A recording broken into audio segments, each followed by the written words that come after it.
Hello, and welcome to today's webinar titled, Can CRISPR Cas9 Off-Target Genomic Editing Be Avoided? Ways to Improve Target Specificity. My name is Maxine Chen, and I am the Marketing Liaison for Discovery Biology Services at GenScript. Previous to joining GenScript, I completed my PhD in Cell Biology and Neuroscience at Rutgers University. I then continued as a postdoc and senior scientist at Merck, where I was involved in target validation of neurodegenerative diseases. As a scientist performing target validation studies, I was always interested in the latest technologies being used to understand complicated pathways involved in Alzheimer's and Parkinson's disease. And CRISPR is a powerful tool that can be used for genome-wide screens to find targets involved in different disease states, and it also has the potential to one day be used for personalized medicine. I will start today's webinar with a brief introduction on GenScript and the services we offer, and I will also introduce our Discovery Biology services, which are relatively new at GenScript. And then for the remainder of the webinar, I will review the mechanism of action involved in CRISPR gene editing and how CRISPR is currently implemented. I will also review the data in the literature on the different ways to increase target specificity, and finally, I will review our own case study and findings with a CRISPR-generated knockout and knock-in cell line and describe the details of our GenCRISPR services. If you have any questions during this presentation, you can submit them by typing them in the questions field that should be showing on your screen right now. I'll do my best to answer some questions at the end of the presentation. Frequently asked questions from the webinar will be posted with answers on our website at www.genscript.com/webinars. In addition, this archived webinar and links or downloads of any associated materials presented today will be posted. Also, you'll receive a brief survey immediately after this webinar is over. I ask that you please consider filling it out, as your feedback is an invaluable resource to us for improving our services to you. So just to provide a little information about GenScript, GenScript was founded in 2002 as a provider of gene synthesis. Since then, we have grown to offer our customers quality bioreagent services such as gene synthesis, peptide services, protein services, antibody services, and catalog products. And since 2009, GenScript has become a one-stop service providing customers with full drug discovery capability as well. GenScript is cited in over 9,000 peer-reviewed publications where our services and products have helped move research forward. Our Discovery Biology services offer our customers a seamless experience where we can provide all the services required for the entire course of lead identification and optimization. A customer can send us the sequence of their target, and from there we can generate an antibody candidate, test it for functional activity in vitro, and perform in vivo bioanalysis as well. To highlight some of our key offerings, our antibody and protein engineering services include generating single-domain antibodies, where we are the only CRO to offer this as a service.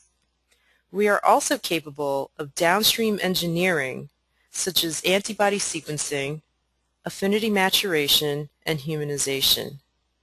Our humanization service guarantees the affinity to be equal or better than the parental antibody. Our in vitro pharmacology services offer full cell line engineering capability, where we can generate custom stable cell lines with our lentiviral-based cell power platform. We have an outstanding track record of generating stable cells for difficult-to-express transmembrane proteins such as ion channels and GPCRs. We also offer cell-based assays and ion channel and GPCR assays for functional testing of cell lines. In addition, we also offer popular mouse tumor models, including subcutaneous xenograft, which is an inexpensive and quick way to test compounds, For orthotopic models, we also offer the ability to perform bioluminescent imaging with our luciferase-tagged tumor cell lines. And we also offer syngeneic models for in vivo study of potential antibody drugs against tumor growth. So to start the webinar, I would like to first go over what CRISPR is. CRISPR is an acronym for Clustered, Regularly Interspaced, Short Palindromic Repeats. And part of the CRISPR system is Cas9, which is an RNA-guided, double-stranded DNA-binding protein with nuclease activity. The wild-type Cas9 is capable of generating a double-stranded cut on the target DNA. CRISPR was first discovered as part of an adaptive immune system in bacteria.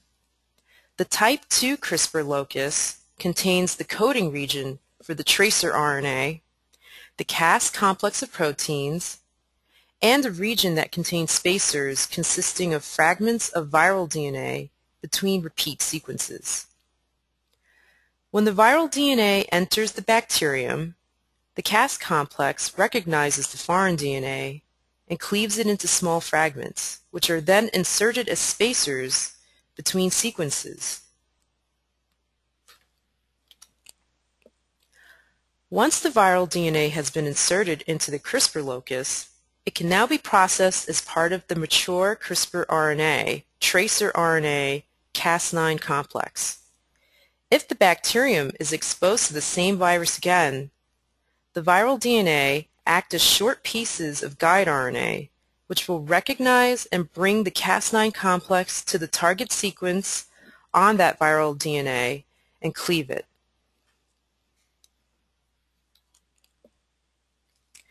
So the observation of the ability of the CRISPR system to insert DNA into a host genome inspired scientists to engineer the system to perform gene editing in mammalian cells. In this section, I will review how CRISPR is implemented in mammalian systems.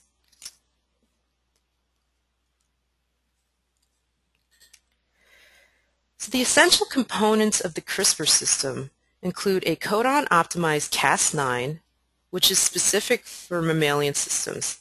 Cas9 is the component with nuclease activity. Another critical component is the guide RNA.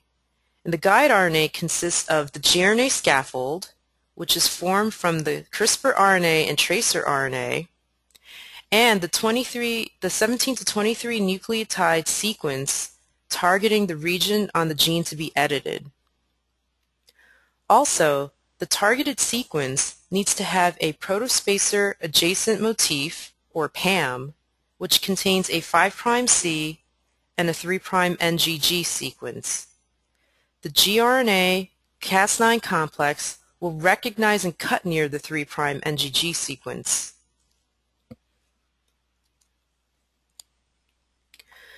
Once Cas9 has generated a double-stranded break, there are two pathways for DNA repair.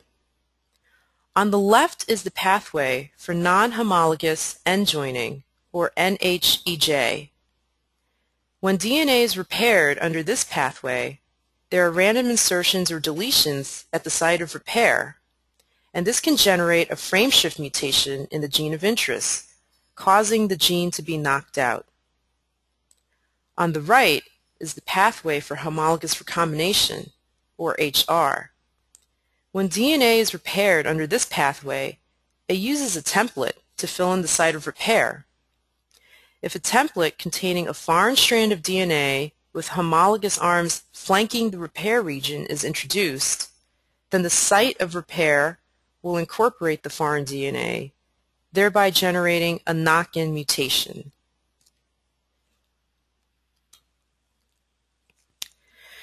Because of the simplicity of the CRISPR Cas9 system, there are many potential applications.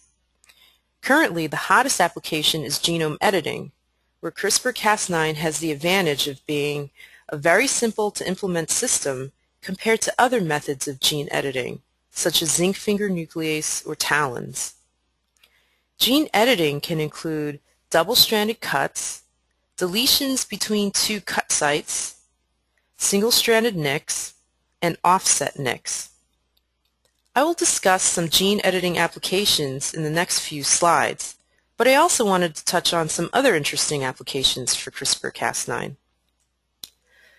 The nuclease null mutant of Cas9 allows it to become a vehicle to bring proteins and nucleic acids to target regions of DNA, and this can potentially be used to regulate, reorganize, and visualize genes, making CRISPR-Cas9 an even more powerful technology.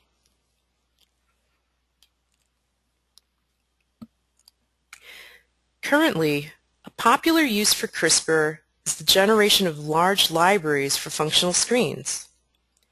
Typically, for these large libraries, sgRNAs are designed to target anywhere from a few to several hundred genes of interest. These genes may come from DNA array studies, or they may be involved in a pathway of interest.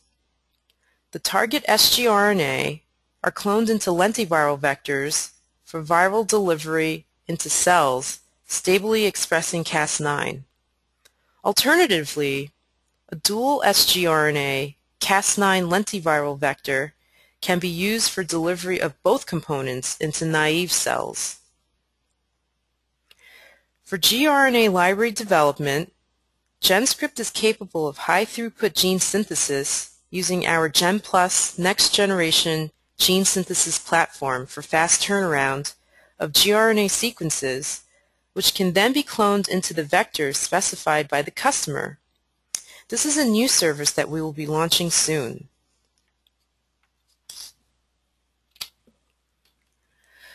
Though there is a lot of potential for CRISPR-Cas9 as a powerful genome editing tool, there are some limitations.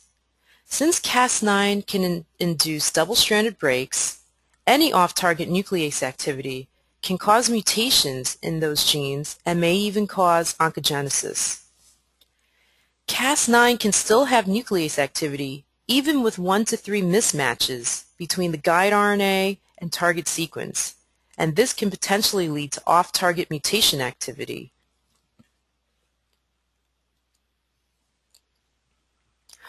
Off-target effects with CRISPR-Cas9 is a major concern, and there have been several recent developments in CRISPR-Cas9 research that have improved on specificity. In this next section, I will review some of these findings and how these can be implemented.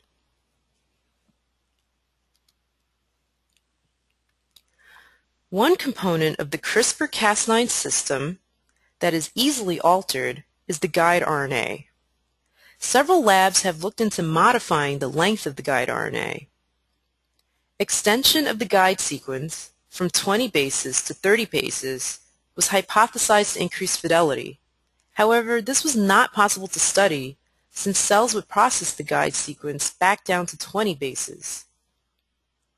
Another study determined the effect of truncating the guide RNA. By targeting EGFP, they were quickly able to determine that guide RNA sequences between 17 and 20 base pairs in length achieve similar levels of on-target gene editing. However, at 16 base pairs, there was very little indel activity. Truncating gRNAs that were 17 or 18 base pairs in length were used to target 3 different human genes: VEGF-A, EMX1, and CLTA. The 17 and 18 base pair gRNA sequences improved specificity up to 10,000-fold. The key takeaway from this paper is that it is beneficial to keep the targeting sequence of the guide RNA at 17 or 18 bases to reduce potential off-target effects.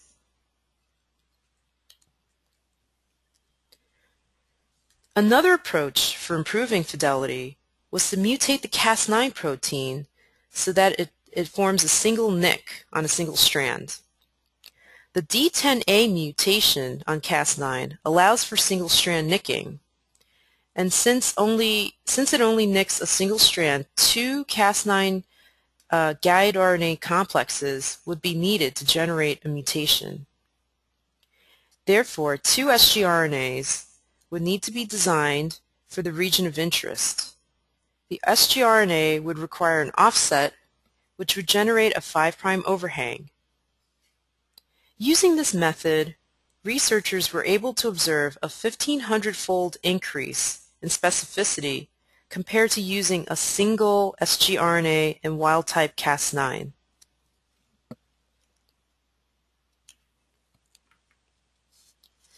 FOC1 nuclease is used in the Talon genome editing system. It is able to increase specificity because it only exerts nuclease activity when it is in a dimer conformation. To apply this to the CRISPR system, FOC1 was fused to a catalytically inactive Cas9 mutant.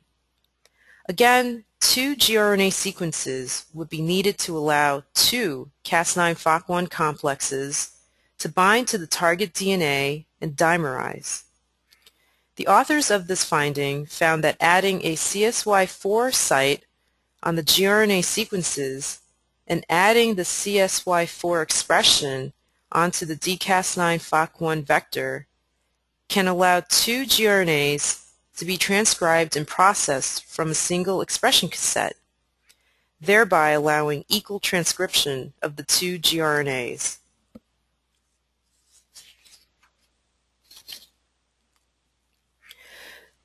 The major finding with FOC1 dCas9 is that it has up to 10,000-fold less mutagenic activity compared to single sgRNA. Another major finding was that the Cas9 mutant with nickase activity can introduce point mutations at high efficiencies at target sites, meaning that it could still have a high level of nonspecific activity.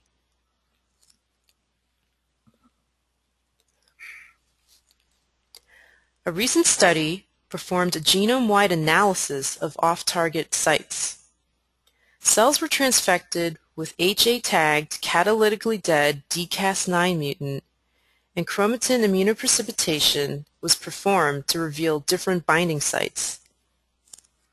This study showed that the sequences closest to the PAM region are more conserved for dCas9 binding specificity, and that the third position in the PAM site was most conserved as well. The region furthest from the PAM region is where more mismatches are observed. We see this in our own validation data as well. Another finding from the study is that more than 30% of Cas9 off-target sites are in the open chromatin regions, and that these off-target sites are concentrated in the promoter, 5' UTR, and exon regions. This information is important to keep in mind when designing your gRNA sequences. It is necessary to blast the sites to determine which other genes your gRNA may potentially target, as well as the region of the gene that it may potentially be targeting.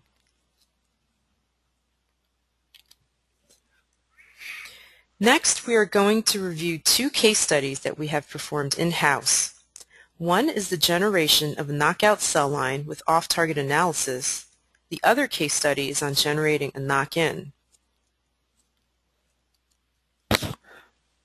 But before I go into detail on 2 case studies, I wanted to review the workflow for generating a GenCRISPR cell line. The first step is designing the guide RNA sequence. As we have reviewed, the guide RNA design is crucial in ensuring both effective on-targeting as well as avoiding off-targeting. This process generally takes our scientists 1 to 2 days, depending on the complexity of the target gene and the number of potential off-target genes. Once the guide RNA has been designed, it is then synthesized and cloned into the gRNA vector. Transfection-grade plasmids are generated and cells are co-transfected with the gRNA plasmid and Cas9 plasmid. After 3 days, the cell pool is Sanger sequenced to determine the number and types of mutations generated by the gRNA. If it is clear that there are mutations that knock out function, then the cells are carried on for single clone generation. This is the lengthiest part of the whole process and can take up to 4 weeks. Each single clone is then Sanger sequenced, and the ones that contain mutations that knock out function are carried forward, either for cell banking or further validation studies. The entire process takes roughly 13 weeks. One other thing to note here is that the vectors we use do not contain reporter genes. Therefore, the cells are only expressing knockout or knock-in of your gene of interest. This removes the risk of getting artifact data due to the inclusion of a reporter.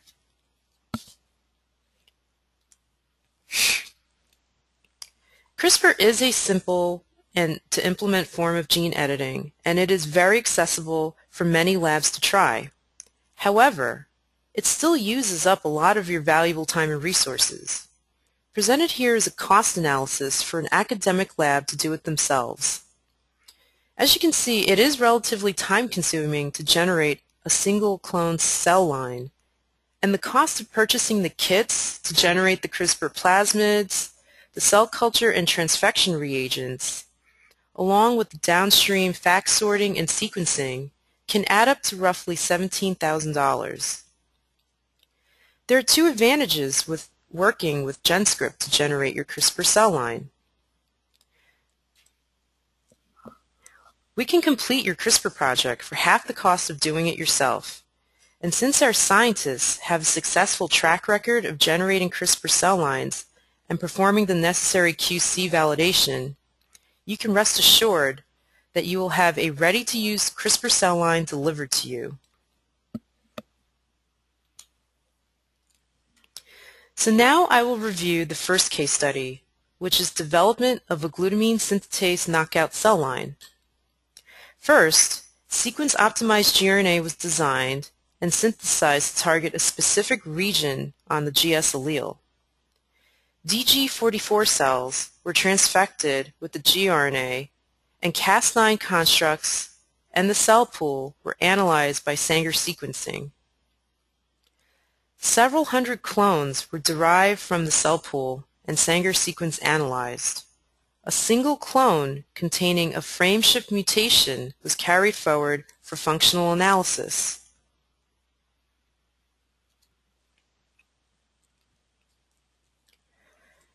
This set of analysis is to determine whether or not glutamine synthetase is still being made by the cells. Western blot analysis shows that the GS protein is not detectable in the GS knockout cells.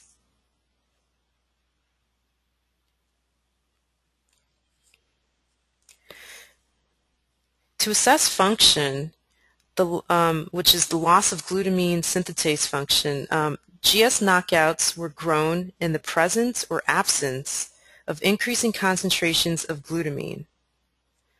GS knockouts were unable to grow in the absence of glutamine.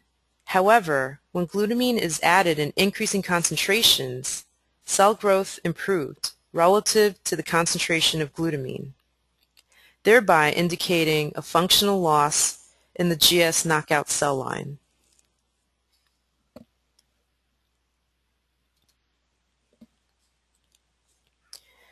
Potential off-target effects in the GS knockout cell line was also assessed. As I mentioned previously, careful design of the gRNA is critical to minimize off-target effects. Part of the design process involves blasting the gRNA sequence to determine which genes it may target and how well the sequences match. Any gRNAs that have 1 to 3 mismatches with any genes are usually not carried forward. And as you can see in this case, the gRNA used for developing the cell line has 5 or more mismatches with the top 11 genes. We sequenced potential targeted regions for these 11 genes, and all of them have 100% sequence identity, meaning that no mutations were introduced.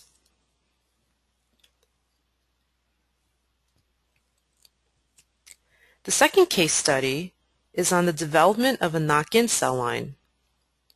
For this study, we targeted the AAVS1 locus in HEK293 cells to insert a puromycin GFP cassette. As mentioned earlier, knock-ins are generated through homologous recombination and requires both the careful design of the gRNA sequence as well as the insertion cassette.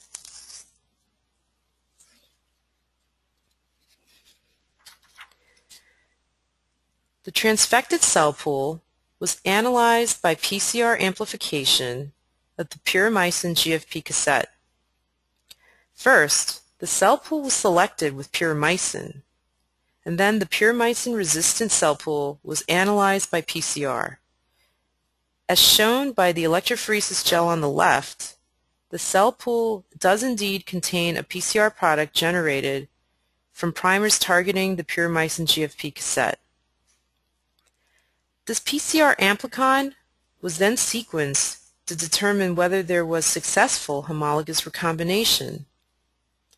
And as shown, the expected DNA bases at both the genome donor and donor insert boundaries are present, indicating that there was successful homologous recombination.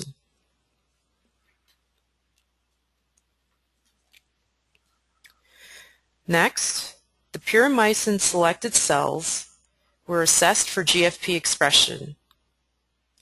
After 2 weeks of puromycin selection, the cells were assessed by fluorescent microscopy, and as shown, GFP expression is present in these clones. Taken together, these data show that we were successfully able to specifically target a locus and knock in exogenous DNA into a cell line using CRISPR.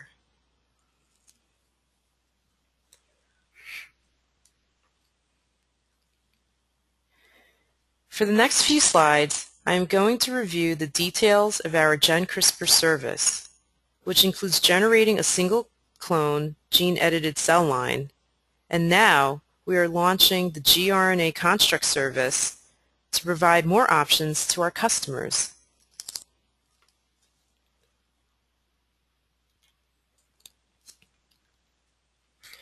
So first, let me review the highlights of the GenCRISPR custom cell line service. This is a comprehensive service that starts with the critical step of gRNA design, where our scientists will carefully design the gRNA targeting your gene of interest. Using our best-in-class molecular biology platform, we will synthesize the gRNA targeting sequence, clone it into the gRNA vector, and produce transfection-grade plasmids. We will then transfect the cell line defined by the customer and sequence analyze the cell pool. This cell pool will then be carried forward to generate single-cell clones.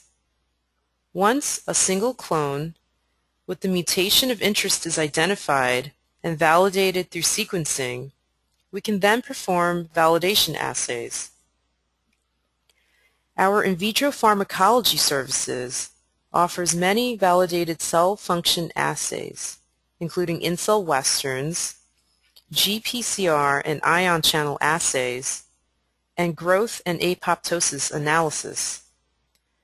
And we can also provide off-target analysis using Sanger or next-generation sequencing for deep sequencing analysis.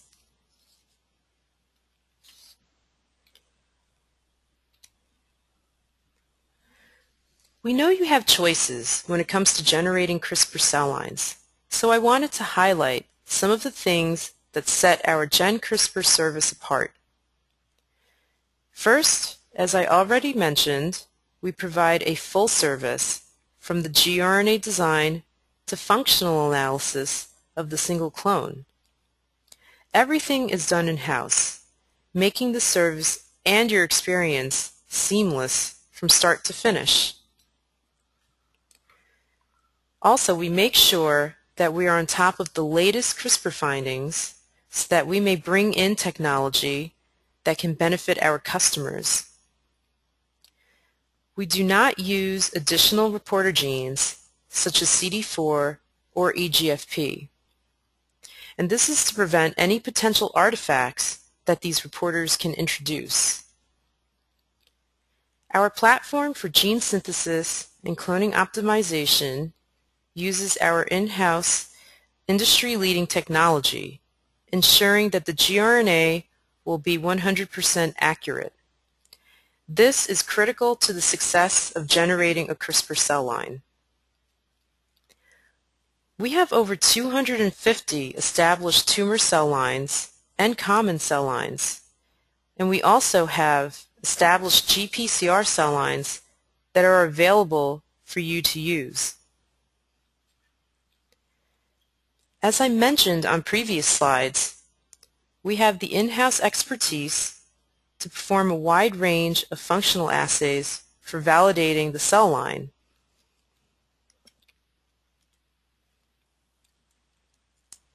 We are excited to now offer gRNA construct service as part of GenCRISPR. This gives our customers the opportunity to take advantage of our best-in-class gene synthesis and molecular biology, as well as our scientists' expertise in designing gRNAs. The customer has the option of providing their own gRNA sequence, or we can design the gRNA sequence for you. We will deliver 4 micrograms of validated plasmid DNA within 10 business days, along with a QC report. The validation includes PCR, enzyme digest, and sequencing of the plasmid.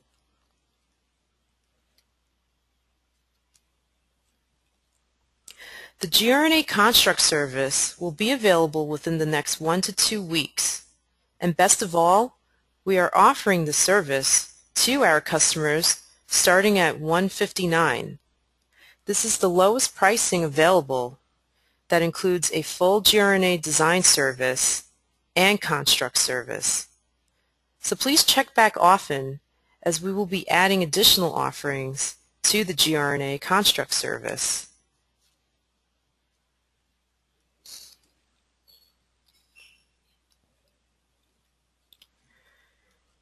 So to wrap up today's webinar, I would like to summarize the key points. The simplicity of the CRISPR Cas9 system makes it an efficient and easy to implement form of gene editing, giving more researchers the opportunity to use gene editing technology in their labs. However, a major concern in using CRISPR Cas9 is the potential for off-target effects, since the system can tolerate 1 to 3 mismatches. As shown in the literature and in the validation work we have performed in-house, it is possible to avoid off-target effects, and this is achieved through careful gRNA design. We take into account that truncated sequences that are 17 to 18 bases can increase specificity. Another important thing to do is to blast the gRNA and select the gRNA sequences that have the least amount of off-targeting. Using the catalytically dead Cas9n FOC1 system can increase specificity, but also requires the design of 2 gRNAs for dimerization of the FOC1 nuclease subunits. Again, to reiterate the point, through careful design of the gRNA, we were able to develop a CRISPR knockout cell line without observing any off-target effects. And finally, we hope you will consider our GenCRISPR services for your research needs. We offer a complete gene editing solution, including custom cell line development and gRNA design and construct service.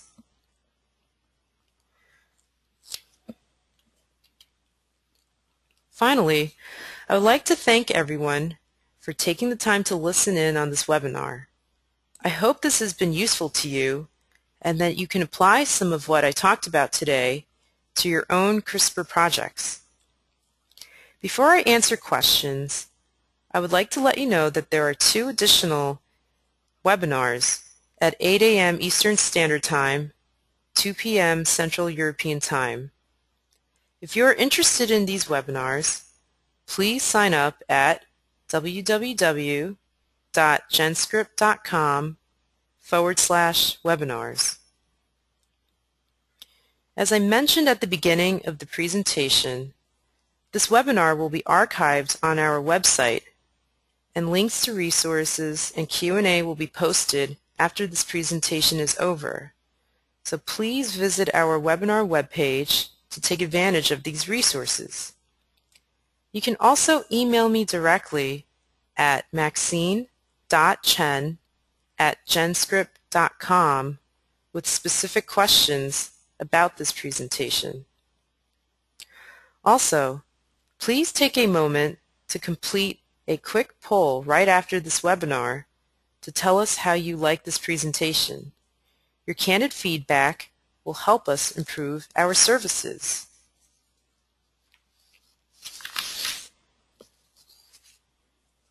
And now I will review some of the questions that have been asked.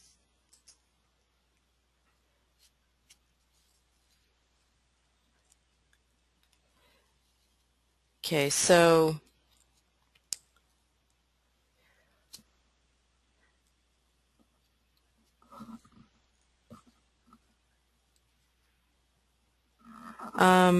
one of the questions is, you use the term sgRNA and gRNA interchangeably.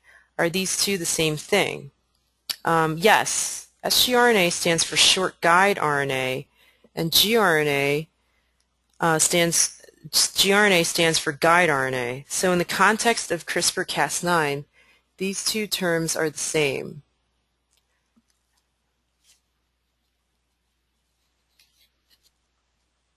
Okay, so one of the questions is, at what depth do you sequence genome post-editing? Do you sequence exome or whole genome? Currently, for our validation studies, we have performed sequencing of just the targeted region. We do have the capability of performing deep sequencing using next-generation sequencing.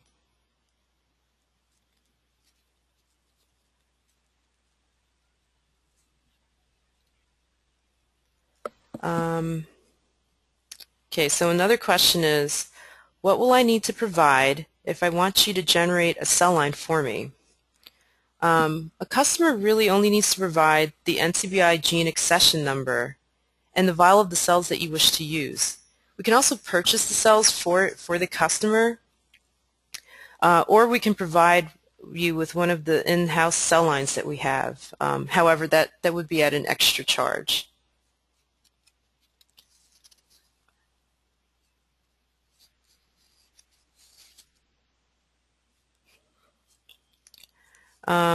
Another question is, what type of functional assays come standard for the GenCRISPR cell line service?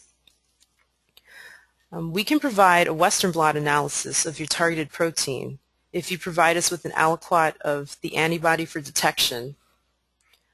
We can also perform more in-depth functional assays, and we can work with you on designing this and executing the assay. However, again, this is for an additional fee.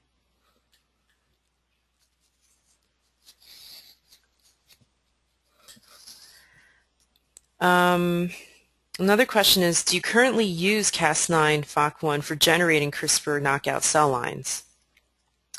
At the present moment, we're using wild-type Cas9 for generating CRISPR cell lines, but we're always assessing new technologies for CRISPR. So please check back on our GenCRISPR site for new service offerings.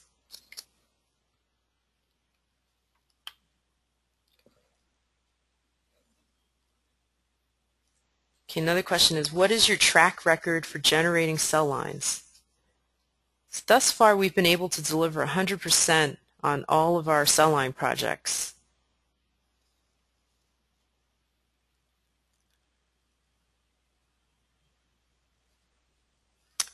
Another question is, will the slides be available?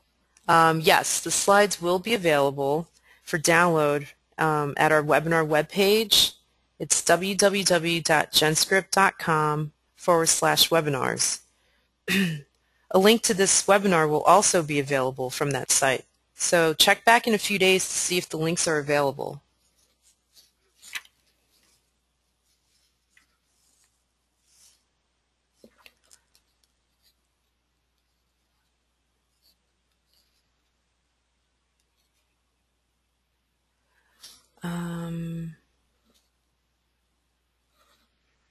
Okay.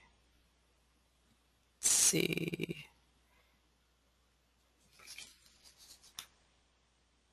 Okay, another question is, does your IP license cover your customers as well?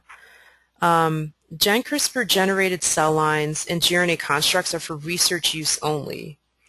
For any additional purposes, you'll have to contact us for more information.